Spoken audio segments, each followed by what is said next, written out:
Hey everyone, my name's Alyse. Welcome back to another video. Today I got my top 32 deck profile from YCS Minneapolis. Unfortunately lost out right away in Top Cut. Thanks a lot, Jib. I really appreciate you. But I mean, it's fine. It's what it is. Got to top the hometown YCS 2 events in a row, so pretty nice. And I really enjoyed the deck. Shout out to this man right here, Cody. Got 4th place with the deck as well. It was really nice. Played tier with a small danger engine. He likes to call it pure tier. I think it's still kind of tier danger, but it matters so much. So the basis behind it is like leading up to the event, like everyone was very on Bistols and those being impactful, but they're like kind of subpar extenders, which means you kind of have like semi-dead cards in your hand, and like they're not good against every matchup. They're only really insane against tier, and you kind of still need to open like 2 of them to make them like really good. Otherwise, they're kind of just subpar overall. So the goal of the deck was just to make it a little bit more consistent and play out of brickier hands and just overall flow better, and being able to have curious lines is really nice to have. So yeah, the dangers just ended up working out more overall. So shout outs before we get into it. First shout out goes to Cody again, because he did all the homework for the event and let me copy it, and really appreciative of that. Thanks again, always appreciate you. And then shout out to Ophidian Accessories. Use code Ophidian5 for 5% off your entire purchase for some of the cheapest cloth mats on the market for some really good quality. They just released new fabric recently, and it's really nice, so you should go check it out. And then shout out to the head judge of the event right there, Richard Simpson, the GOAT, best head judge. He had to use the Lucky Field Center for the event, so you know, that's pretty nice. And shout out to, even though he knocked me out, shout out to Jib, because he helped a lot with prep for this event, and you know, it was very nice to have. And then the rest of Barbershop as well, Lund as well, all really great. And shout out to my buddies Lang, Alan, Kyle, helping me get cards for the event, just testing in general. And shout out to Pack and Hender and TGG Gaming for helping me get some max rated cards for the event. TGG Best Locals Minnesota, weird. And shout out to my girlfriend Brooke for being amazing. And yeah, we can just get straight into it. So for tiers, play 3 Rhino, 3 Sheeran, 3 Havness, 3 Merle. Have to max it out. Be kind of bad if you didn't. And then for the dangers, played 3 Nessie, 1 Jackalope, 1 Tsuchinoko, 1 Bigfoot. That's all we played. There was no 4, just because Mothman's kind of bad and Chupacabra is like weird. But you mainly use these for like curious lines, and plus like with the new cards you get from Darkwing Blast, there's a lot more good cards that hit with dangers. So your deck gets a lot like better overall, and like you just have more good things to hit and becomes a lot more consistent. Like making curious lines is really impactful, and I don't know, I think there's just a lot of good things to it, and the dangers worked out really well. And even though we didn't play a level 4 danger, we did play this fun card, Knight Swords Serpent. So what this does is when it says a grade by card effect, you can just summon it back and banish itself when it leaves the field, and you can just use it to make any 4 you need, like Dweller, or the cool card in the deck, Bahamut. I mean, it's not that cool, but it's still really nice to do. Blind especially, and it's just really easy to trigger off of like Sheeran and other like random stuff, so it's really nice to have, and I really liked it a lot. And yeah, that is it for the monsters. For the spells, I got 3 Planet and 1 Terraforming, weird. Then for the new stuff, I played 3 Scream, 1 Heartbeat. There are a lot of people that like were either only playing 1 or like maybe 2, but like this card was like the most insane card in the deck. Like, holy shit, that card is good, right, Cody? Yeah, it's literally the reason why tier is like as good as it is now, and how it can keep up with the decks like a Sprite. Yeah, like just being able to like trigger it on their turn, and searching the trap, and I don't know, threatening roar apparently, -500 is really strong. There's like, if I open 2 copies of it, literally do not care, because you can just send it off of Rhino Heart, even hitting off a danger. There's just so many applications the card has, and yeah, card's just insane. And then the 1 Heartbeat, you don't really use it that much for like the actual like activate to spin a spell or trap, but the most impactful thing is being able to add back a trap from grave. So like you can always like Sullic and then add it back, and then get your other trap off of Scream. You don't even have to really use Callous to search for a any of these, so it's really nice. These cards are really good. And then don't play hand traps, we do play board breakers. 3 Super Poly, 3 Dark Ruler. Super Poly, you need a way to beat tier, and it's just, yeah, well, mainly Dweller, and it's like the only card that can beat Dweller.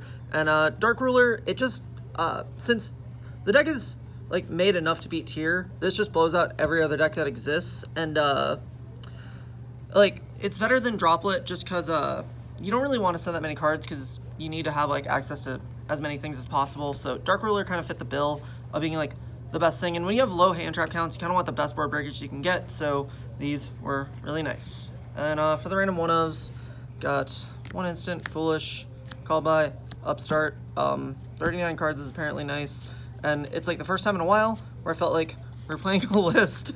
Do you want to talk about Upstart, Cody? You seem like you like Upstart a lot. I mean, for me, it drew 5 Super Polys and 2 Dark Rulers. Yeah, I'm not as cool as you. That card was crazy. I mean, I think I only activated it like twice, but it was still nice. But this is like the first time I ever felt like Upstart was in the deck, and I didn't want a different card, so that's cool. And then for the traps, got 2 Sulic and 1 Crime. So Crime is main deckable now because you main the Scream, or because you have Scream, and I think it's so easy to end on both of these, and obviously you can add them back off Heartbeat, so it's just really easy to get everything you need and just win the game. Like if you search both, you probably are winning the game. It's very hard to lose from that advantage standpoint, but 40 card main, or 39 I guess. And then for the extra deck, got 1 Kit Kalos, 1 Root Kalos, and 1 Kleidoheart. I kind of wish we had the second, but usually if we played right, it didn't come up. There's other cards that just need to be in the extra deck. The extra deck was really tight, and this was like the most cuttable thing to ensure we had other options for the rest of the matchup. So it felt fine, but there are times I wish we had a second, but I don't think it would have won me any more games if I had the second. So then we got the 1 Garura, Mudragon, and Dragosepelia, pretty standard there. And then we got the Elf, Sprind, Dark, Curious, Apo, and Underworld Goddess. So Curious is more playable in this deck compared to the Bistal version, just because we have the dangers, which makes it very easy to get into. Apo was like, I think, the most flex spot we had, but if you're playing Curious, it just makes sense to play Apo because it's really easy to bridge into it. And then Underworld Goddess, there's enough Avermax running around, and just outing certain potential threats, like even linking away like a tier is really nice, and then being able to go for that game shot is really cool. So I think it just has enough applications, and like you can usually spam the board enough to summon it and then still be able to kill them by summoning more. So I think it's really good. And then the last 3 cards in the extra deck are good old Dweller, and then Bahamut and Toad.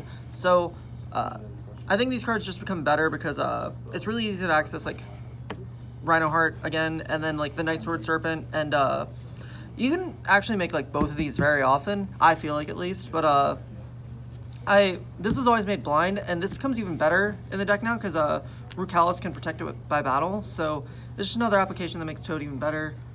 That's from round 11. Huh? I said I didn't know that until round 11. Really? Yeah, I didn't know that effect.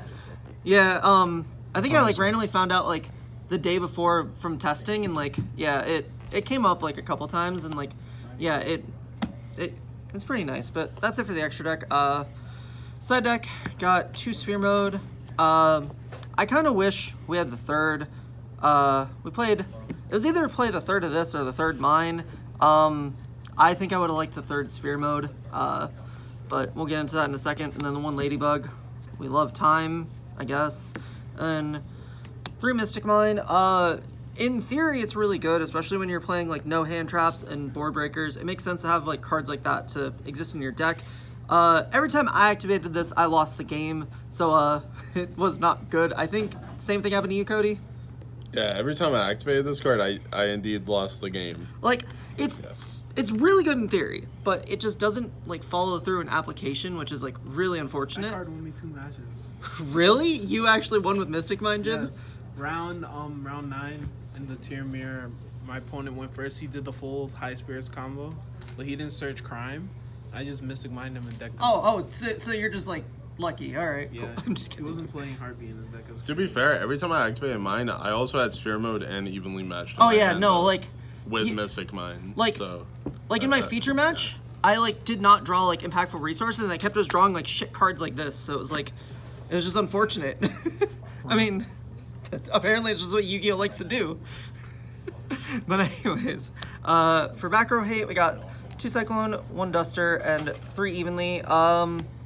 The third or we had the third Cosmic in here over the Duster, but the Duster just made sense just to help with bullet factors against like some of these back row decks, and like just the board weight factor is just really nice to have, especially against like runic stuff and whatnot. So like, and then evenly's good against like every single deck.